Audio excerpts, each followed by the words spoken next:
오늘의 시대를 불감증의 시대라고 그렇게 말합니다. 안전에 대한 불감증, 또한 도덕적인 불감증,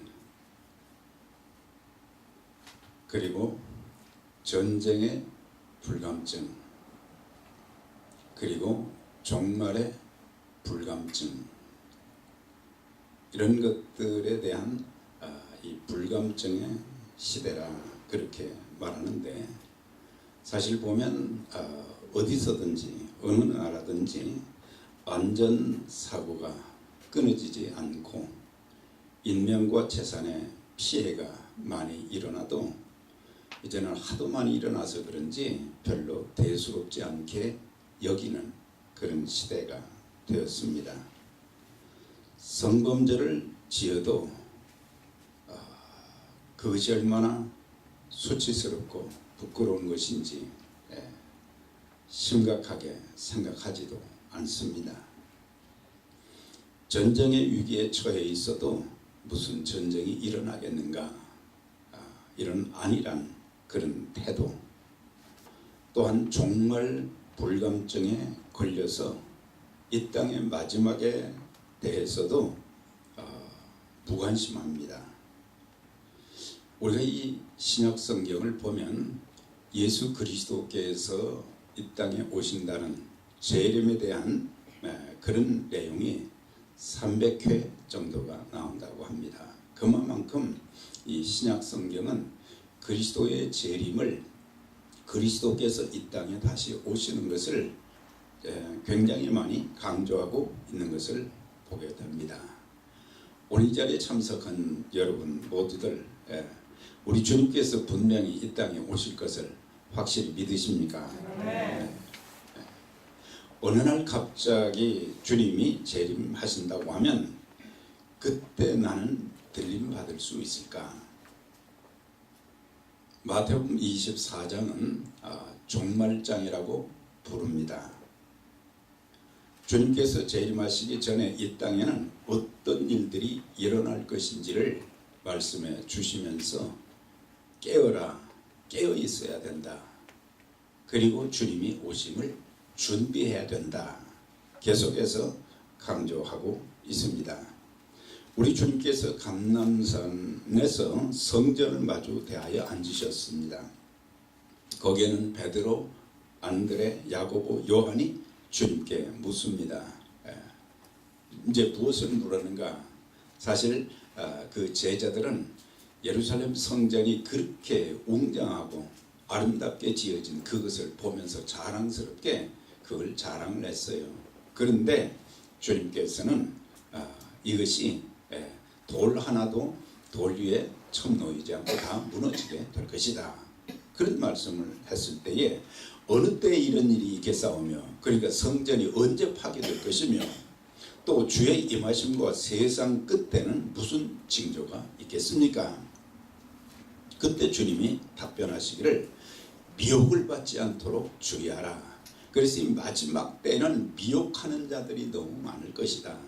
사단의 미혹도 있을 것이고 또 사람들의 미혹도 많이 있어서 사람들은 그 미혹에 넘어가서 그들의 인생이 잘못되는 그런 일들이 많고, 또 그들의 신앙이 잘못되는 일들이 많고, 사실 오늘날의 시대는 이 복음이라는 그 포장을, 그 복음이라는 것을 이제 포장해가지고 비복음적인 요소들이 너무 많이 있어요. 그래서 자칫 잘못하면 내가 사람을 잘못 만나게 되면 내 신앙 전체가 완전히 잘못되어지고, 그러다 보면 내 인생이 참 걷잡을 수 없이 구렁텅이로 빠져 들어가게 되고 또 우리가 하나님 나라에도 들어갈 수 없는 거죠. 그러면서 극심한 사회적인 혼란이 있게 될 것이고, 특별히 이제 갈수록 전쟁의 횟수가 늘어가게 될 것이고 자연재앙도 늘어가게 될 것이다. 특별히 이 기근과 지진, 지진은 지금 전 세계적으로 계속해서 빈번하게 일어나는 것을 볼 수가 있어요. 불법이 성함으로 많은 사람들의 사랑이 식어지게 될 것이다.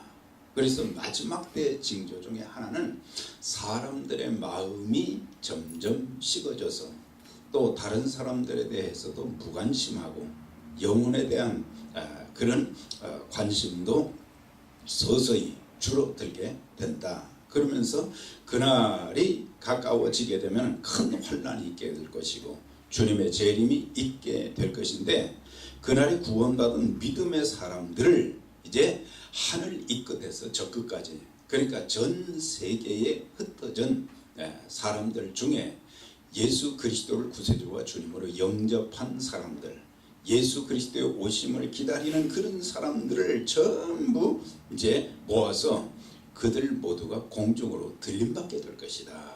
네. 그날의 광경을 한번 생각을 해보세요. 우리 주님이 오시는 날 믿는 사람들이랑 믿지 않은 사람들이 다 보게 오신단 말이죠. 네. 그런데 그때 예수님을 신실하게 믿었는지 안 믿었는지 그것은 그날이 증명을 해주게 될 거예요. 저 사람 천국 갈 줄 알았는데, 저 사람 들림받을 줄 알았는데 들림받지 못한다면 어떻게 되겠어요? 그래서 마태복음에는 두 사람이 들에서 일하고 있는데 한 사람은 들림받고 한 사람은 버림을 당하고, 두 여인이 집에서 맷돌을 갈고 있는데 한 여인은 들림받고 한 여인은 버려둠을 당한다. 그런 내용을 이제 말씀해 주게 되는데, 땅에 남은 불신자들은 심판으로 인해서 그날이 통곡의 날이 될 것이다. 그렇게 예수 믿으라고 했는데 내가 왜 예수를 믿지 않았던가? 또 하나님께서 내게 참 복음을 전해서 우리의 믿지 않은 가족들, 우리의 이웃들을 주님 앞으로 인도하라고 그렇게 많은 말을 들었지만, 내가 그 복음을 전하지 못함으로 인해서 그들이 들림받지 못하고 그들이 구원받지 못하고 그들이 영생의 복을 얻지 못한다면 이게 얼마나 참 참혹한 일인가. 그래서 오늘 말씀해 보면 재림의 그날을 바라보면서 근신하라, 깨어라. 그날과 그때는 아무도 모른다. 하늘의 천사들도 또한 아들도 모르고 오직 아버지만 아신다. 그러면서 깨어 있어라. 어느 날에 너희 주가 임할는지 너희가 알지 못한다. 그래서 깨어 있는 자들만이 주님을 맞이할 수 있게 될 것이다. 정확한 날과 시간은 비밀이죠. 이제 마지막 때가 되면 그리스도의 재림에 대한 잘못된 그런 얘기들이 계속해서 무성해지게 될 것인데, 정확한 날과 시간은 비밀이고 하나님의 소관이기 때문에 우리는 알 수가 없다. 다만 분명한 것은 뭐냐? 우리 주님은 반드시 오신다라고 하는 거예요. 날짜에 관심을 갖지 말고 그날을 준비하면서 사는 지혜 있는 하나님의 자녀들이 되어져야 된다. 우리 인생에는, 우리의 삶에는 두 종류의 마지막이 있게 되는데, 하나는 개인의 죽음입니다. 우리 인생의 마지막, 내 인생의 죽음이 언제 어느 때 다가올는지 우리는 아무도 모르는 거예요. 어느 날 갑자기 소식을 받습니다. 그렇게 건강했던 분이 왜 그렇습니까? 우리 인생은 보장된 것이 하나도 없어요. 또한 주님의 재림을 통해서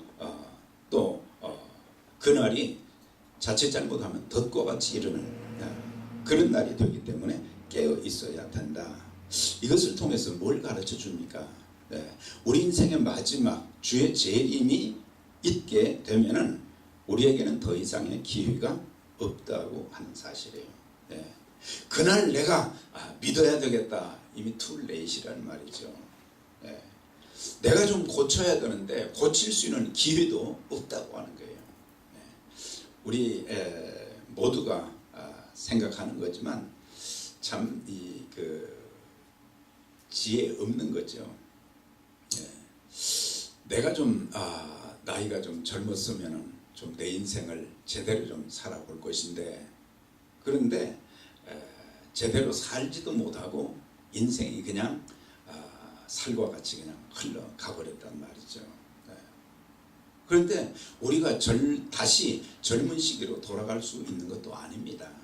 다시 무엇을 이제 고치려고 해도 고칠 기회가 없어요. 뭘 좀 새롭게 좀 잘 해봐야 되겠다. 그래도 더 이상 기회가 없다고 하는 거예요. 그러면 기회도 없지만 모든 것이 그날 되면 우리 주님이 오시면 다 드러나게 되는 것입니다. 가족들에게 숨겨진 것, 성도들에게 숨겼던 것, 이웃들에게 숨겼던 그 모든 것들이 그날에는 다 드러나게 되기 때문에 그래서 우리가 깨어 있어야 되고 정신 차려야 되고 우리가 준비하지 아니하면은 그날이 덫과 같이 이렇게 된다. 겉으로는 바리새인들처럼 거룩하게 산 것 같아도 진실을 가장한 위선적인 모습이 그날의 속속들이 다 드러나게 되는 거예요. 그러니까 주님 앞에 설 날을 바라보면서 우리는 숨기는 것이 있어서도 안 되고 진실을 가장한 그런 그 속임수가 우리에게 있어서도 안 되고 그래서 그날 주님이 오시면은 우리는 뭐라고 변명할 수 있습니까? 제가 뭘 잘 해보려고 그랬는데 상황이 그래서 그렇습니다. 핑계댈 수가 없는 거예요. 그래서 우리에게 주어진 생명의 길이 그리스도께서 이 땅에 재림하시기 전에 우리의 삶은 바로 기회의 삶이라고 하는 거예요. 준비할 수 있는 그런 기회를 하나님께서 우리에게 주신 거예요. 그 기회를 놓치면 안 되는 거죠. 또 나의 그런 참 위선적인 그런 모습을 지켜본 나를 알았던 사람들 앞에서 우리가 무엇라고 변명할 수 있겠는가. 또 한 가지는 내가 산 인생에 대해서 내게 하나님께서 귀한 직분을 주셨는데 그 직분 가지고 무엇을 했는가 그것을 전부 주님 앞에 다 보고를 해야 된다는 사실이에요. 그것이 마태복음 25장 14절에서 31절까지 보면은 착하고 충성된 종, 악하고 게으른 종 모두 다 리포트를 했어요. 우리에게 직분도 주셨고 우리의 삶을 우리의 생명을 하나님이 주관해 주시고 은혜를 주셨는데 그 많은 세월 동안 뭐 했느냐 이거예요. 뭐 했느냐 그걸 묻는다고 하면은 우리가 유구무원이 돼서는 안 되는 거죠. 너희도 준비하고 있으라 생각지 않은 때의 인자가 오리라. 우리가 주님의 재림에 대해서 하도 많이 듣다 보니까 우리는 그것이 말이죠. 이제는 그냥 익숙해졌어요. 뭐 그러려니 그런단 말이죠. 주님이 재림하신다. 주님 오실 날이 가까웠다. 그러면 내가 정신 차려야지. 내가 깨어서 기도 생활해야지. 내가 또 믿지 않는 그 영혼들을 구원해야지. 저와 여러분들 그날이 수치와 부끄러움의 날이 되지 않도록 깨어 준비하는 분들이 다 되시기를 주의 이름으로 축원합니다. 그러기 위해서는 수단 방법을 가리지 않는 삶이 아닌 주님께서 인정하실 수 있는 삶, 주님께서 인정하시는 우리의 사역이 되어야 할 것이다.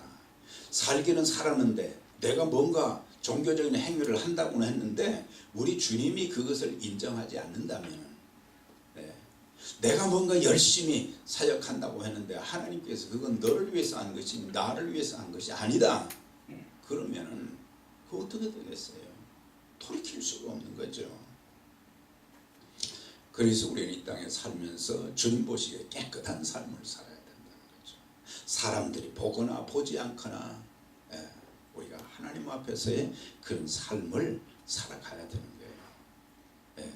수단 방법 가리지 않고 인간적인 방법으로 술수를 써서 뭔가를 성취하려고 하는 그런 것들 우리가 그런 것들을 배제해야 돼요. 마지막 날 주님이 오시면은 우리의 삶에 대해서 우리의 사역에 대해서 주님께 보고 드려야 되고 그날이 부끄러움을 당하지 않는 날이 되도록. 그래서 바울은 고백한 것이 뭡니까? 나의 간절한 기대와 소망이 무엇인가? 그것은 내가 아무 일에든지 부끄럽지 않은 것이다. 아무 일에든지 아무것도 하나님 앞에서도 부끄러움을 당하지 않는 것이고, 사람들 앞에서도 부끄러움을 당하지 않는 것이고, 또 나에 대해서도 부끄러움을 당하지 않는 것이고, 또 나를 알고 있는 사람들 앞에서도 내가 부끄러운 존재가 되지 않도록 내가 그렇게 나는 살아야 되겠다. 그것이 그의 간절한 기대와 소망이다. 그렇게 고백한 것을 보게 됩니다. 왜 우리가 또 깨어 있어야 또 준비해야 됩니까? 그것은 악한 마귀가 우는 사자같이 삼킬 자를 두루 잡고 있기에 근신하라, 깨어라. 베드로 사도를 통해서 말씀을 해 주셨어요. 마귀가 어떤 존재입니까? 하나님을 대적한 자입니다. 하나님의 자녀들을 끊임없이 참소하고, 또 하나님과 그의 자녀들을 이간시키는 그런 일을 하는 거예요. 그래서 마귀는 끊임없이 우리와 하나님 사이를 갈라놓게 되는 거예요. 그래서 하나님을 대적하게 만들고, 기도하지 못하게 만들고, 말씀 보지 못하게 만들고, 주님께 헌신하지 못하게 만들고, 갈라놓는 거예요. 가정과 교회, 사회와 국가를 끊임없이 파괴하는 것은 배후에 사단의 역사가 있는 거예요. 우리가 이런 여러 가지 사건, 사고들 이런 것들을 보면서 때로는 하나님의 경고로 주어지는 것도 있지만, 대부분은 악한 마귀가 끊임없이 가정을 파괴합니다. 오늘날 뉴욕에 말이죠, 깨어진 가정들이 수도 없이 많아요. 청소년들의 탈선이 수도 없이 많아요. 아이들이 말이죠, 중학교, 고등학교 다닐 때 부모가 한 번이라도 안 불려간 사람들은 행복한 사람들이에요. 다 전화 와요. 좀 봅시다 그래요. 그 무엇을 잘못했는지 가서 다 선생님이 얘기한단 말이죠. 희한한 일들이 학교에서 엄청나게 많이 일어나요. 청소년들 사이에서도. 하나님의 거룩한 사역을 방해하는 거예요. 그래서 교회를 끊임없이 방해하는 거예요. 그리고 교회를 파괴해야 하나님의 일을 이루지 못하도록 교회를 파괴하는 일을 하는 거죠.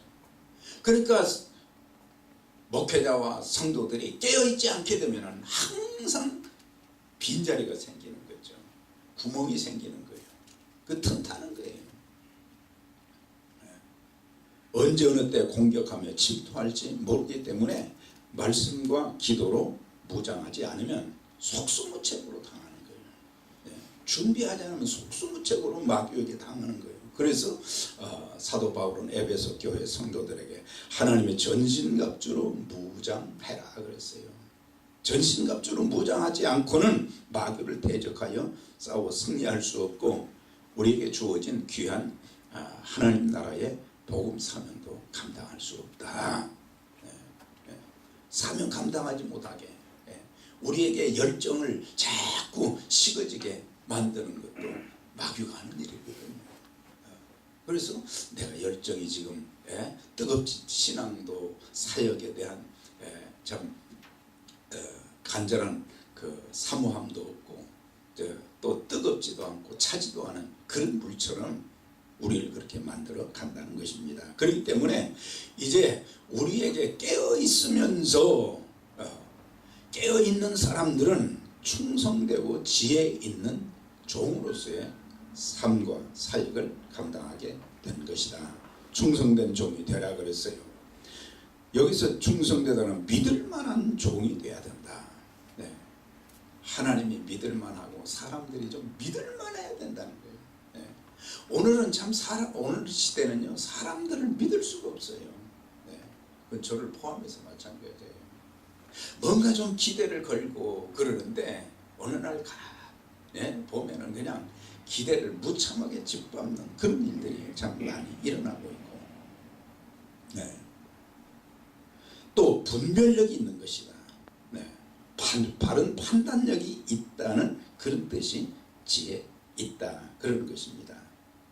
그래서 우리가 사람에 대해서도 어떤 의견에 대해서도 어떤 일에 대해서도 우리는 즉흥적으로 말하기보다는 2번, 3번 생각하고 말해야 될 것이고, 내가 말하는 것이 상대방이나 교회에 덕을 끼치며 하나님께 영광을 돌릴 수 있는지를 생각하고 말하며, 모든 일에 분별력을 가지고 바른 판단을 내려서 가능한 실수를 우리는 줄여가면서 주님의 뜻을 이루는 그런 도구들이 되어져야 된다. 그걸 말씀해 주면서, 특별히 지혜 있는 종은 어떤 사람들이냐, 세월을 허송하지 않고 아껴가면서 사는 사람들이다. 에베소 5장에 그랬죠. 세월을 아끼라 그랬어요. 세월을 아끼라. 한 번 흘러간, 한 번 지나간 시간은 다시 돌아올 수 없기 때문에, 그래서 우리에게 세월을 아껴가면서 그 주어진 시간 동안 하나님이 기뻐하시는 그런 일을 해야 된다. 주님이 인정하지 않으실, 주님께서 책망하실 것들에 대해서 시간과 에너지, 물질을 낭비하는 어리석음이 있어서도 안 된다. 그러면서 오늘 그 본문의 말씀은 최선을 다하라는 거예요.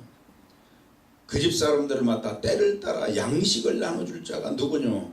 주인이 올 때 그 종이 이렇게 하는 것을 보면 그 종이 복이 있으리로다 그랬어요. 양식을 나눠준다는 것은 뭐겠어요?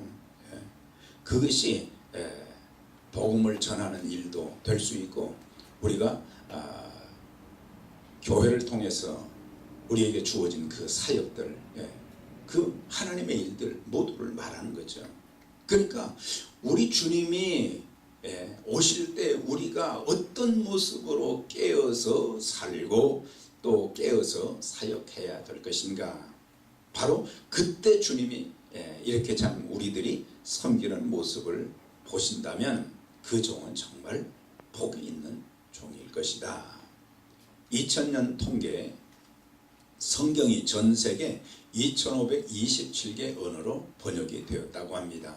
세계 224국에 복음이 지금 전파되어 가고 있는데, 그렇게 성경을 많이 번역하고 그렇게 많이 전도를 해도 아직도 예수 안 믿는 사람들이, 예수 믿는 사람들이 예수 안 믿는 사람들보다 훨씬 더 많다고 하는 사실이에요. 우리가 생각할 때는 믿는 사람이 많지, 그런데 절대 그렇지 않다는 것입니다.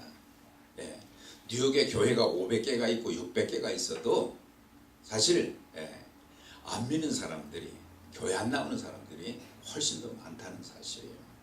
우리가 생각할 때는 다 교회 나가는 것 같지만, 다 예수 믿는 것 같지만 그렇지 않다는 거예요. 우리 주변에 보면은 아직도 방황하는 사람들이 수도 없이 많다고 하는 거예요.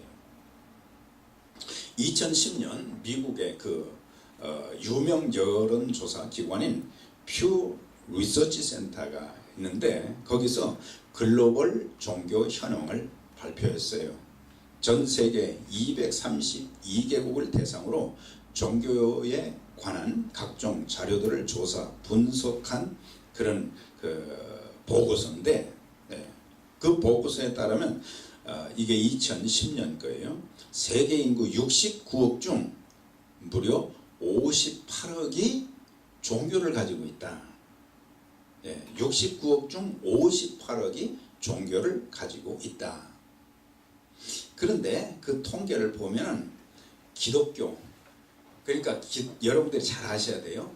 기독교 하면 개신교만을 말하는 게 아니에요. 천주교까지 포함된 것을 기독교라고 하는 거예요. 뭐 혼동하면 안 돼요.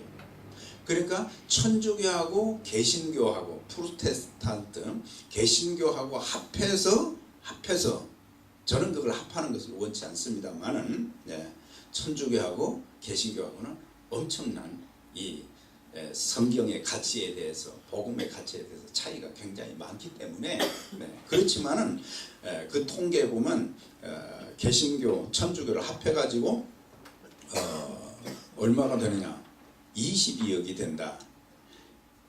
두 번째가 이슬람교로 16억이 된다. 16억이 이슬람이. 이슬람이 그렇게 많은 거예요. 지금 3회가 힌두교로 10억이 되는 거예요. 4회가 불교로 5천만 명이 되는데 천주교가 얼마가 되느냐? 보통 14억과 15억으로 잡고 있어요. 그럼 개신교는 얼마냐? 7억에서 8억 정도라고 하는 사실이에요. 70억이 지금 넘는데 다 예수 잘 믿는 것 같고 전 세계 선교사가 지금 얼마나 나가 있느냐? 43만 3천 명이 나가 있다는 거예요. 43만 4천 명이 나가 있다는 거예요. 우리는 알지 못하지만 매년 순교자가 선교사들만을 말하는 게 아니죠. 16만 명이 매년 순교를 한다는 거예요. 그만큼 지금 복음으로 인해서 고난을 당하고 심지어 순교하는 숫자들이 참 그렇게 많다고 하는 것입니다. 그래서 우리가 해야 될 일은 뭐냐? 영혼을 구원하는 일에 앞장서는 교회가 되어야 되고, 특별히 주님이 오실 날을 준비하는 그 귀한 사역을 감당하기 위해서는 교회가 깨어 있어야 된다. 교회가 좀 깨어 있어야 된다는 사실이에요. 우리가 평상시에는 새벽기도 못 나오지만은 이때는 말이죠. 요엘서에 보면은 거기 보면은 어른들도 아이들도 또 결혼한 신랑 신부도 다 나와서 하나님 앞에 나와서 회개하고 통해야 된다 그랬거든요. 그래서 교회가 깨어나야 된다. 교회가 살아야 사회가 살게 된다고 하는 것입니다. 교회가 말씀과 기도, 전도와 봉사의 사명을 충실히 감당할 때에 하나님 나라가 확장되는 것입니다. 자, 마무리합니다. 사랑하는 여러분, 주님께서 영광 중에 재림하시는 그날 내가 천국 입성과 더불어 내가 살아왔던 삶의 내용과 내게 주신 직분을 가지고 사역한 것에 대해서 책망과 버림이 있게 될 것이고, 어떤 사람들은 인정과 주님의 인정과 칭찬, 상급을 받아야 될 사람들이 있습니다. 우리 모두 우리 인생의 마지막 순간까지 주님이 재림하실 그때까지 귀한 사명 잘 감당해서 하나님의 거룩하신 뜻을 이루어드리는 귀한 도구들로 쓰임받는 우리 모두가 다 되시기를 주의 이름으로 축원합니다. 네. 자, 우리 주기도문 대신 어제와 같이 통성으로 한번 기도하겠습니다. 우리가 지금 신앙이 너무 안이하고 사역이 너무 안이하고 또 주님 오실 날을 참 전혀 깨닫지 못하고 불감증에 걸려 있습니다. 하나님, 나를 깨워 주시옵소서. 내가 준비하는 자가 되게 해 주옵소서. 충성되고 지혜 있는 종이 되게 하여 주옵소서. 하나님 앞에 귀하게 쓰임받는